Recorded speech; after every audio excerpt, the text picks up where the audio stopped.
السلام علیکم ورحمۃ اللہ وبرکاتہ۔ دوستو، مصر کا ایک امیر بزنس مین تھا۔ اس کی عمر تقریباً 50 سال تھی۔ ایک دن اسے اپنے دل کے اندر تکلیف کا احساس ہوا۔ علاج کرنے کے لیے قاہرہ کے سب سے بڑے اسپتال میں گیا اور وہاں پر اپنا چیک اپ کرایا۔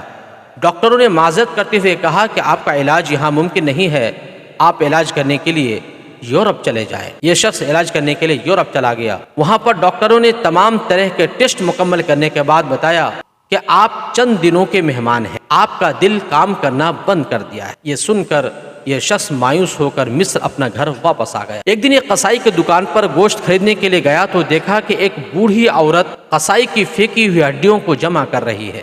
تو اس بندے نے پوچھا کہ آپ یہ ہڈیاں کیوں جمع کر رہی ہیں؟ تو اس بوڑھی عورت نے کہا کہ میرے پاس چھوٹے چھوٹے بچے ہیں، وہ گوشت کھانے کا ضد کر رہے ہیں۔ کیونکہ میرے شوہر کا انتقال ہو چکا ہے اور میرے پاس اتنے پیسے نہیں ہے کہ میں ان کو گوشت خرید کر کھلا سکوں، اس لیے ان ہڈیوں کو جمع کر رہی ہوں۔ اس کے اندر جو تھوڑے بہت گوشت ہڈی میں لگے ہوئے ہیں ان گوشت کو جمع کر کے پکاؤں گی اور اپنے بال بچوں کو کھلاؤں گی۔ یہ سن کر اس بزنس مین کے آنکھوں میں آنسو آ گئے۔ اس نے دل و دل میں سوچا کہ میرے پاس اتنی زیادہ دولت ہے، ان دولت کا مجھے کیا کرنا؟ میں تو اس دنیا کے اندر چند دنوں کے مہمان ہوں، میں تو کچھ دنوں کے بعد مر جاؤں گا۔ یہ ساری دولت یہاں دھری کی دھری رہ جائے گی۔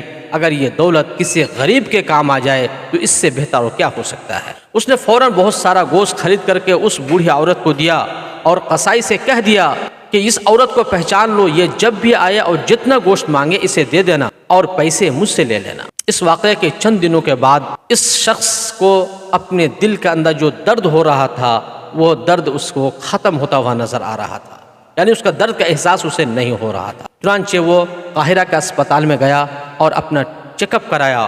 ڈاکٹروں نے چیک اپ کرنے کے بعد بتایا کہ آپ کے دل کے اندر سرے سے کوئی بیماری ہے ہی نہیں ہے، اور تسلی کے لیے آپ یورپ جا کر دوبارہ ٹیسٹ کرا سکتے۔ اس کے پاس پیسے کی کوئی کمی نہیں تھی۔ یہ فوراً دوبارہ یورپ گیا اور دوبارہ چیک اپ کروایا۔ ڈاکٹروں نے چیک اپ مکمل کرنے کے بعد کہا کہ آپ کے دل کے اندر سرے سے کوئی بیماری ہے ہی نہیں ہے۔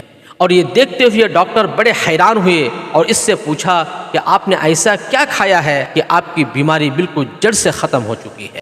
اس بزنس مین کو اس بوڑھی عورت کا واقعہ یاد آ گیا۔ وہ مسکرایا اور کہا کہ علاج میرا وہاں سے ہوا ہے جس کا آپ یقین نہیں رکھتے۔ دوستو، اللہ کے رسول صلی اللہ علیہ وسلم نے سچ کہا ہے، الصدقۃ ترد البلاء، صدقہ انسان کی تمام طرح کے بلاؤں کو ٹال دیتی ہے۔ اس لیے ضرورت اس بات کی ہے کہ ہمیں اپنی زندگی کی تمام طرح کی مصیبتوں اور پریشانیوں سے بچنے کے لیے صدقہ و خیرات اللہ کے راستے میں زیادہ سے زیادہ کرتے رہنا چاہیے۔ اللہ سے دعا ہے الہ العالمین ہمیں ان باتوں کو سمجھ کر عمل کرنے کی توفیق عطا فرما، آمین۔ والسلام علیکم ورحمۃ اللہ وبرکاتہ۔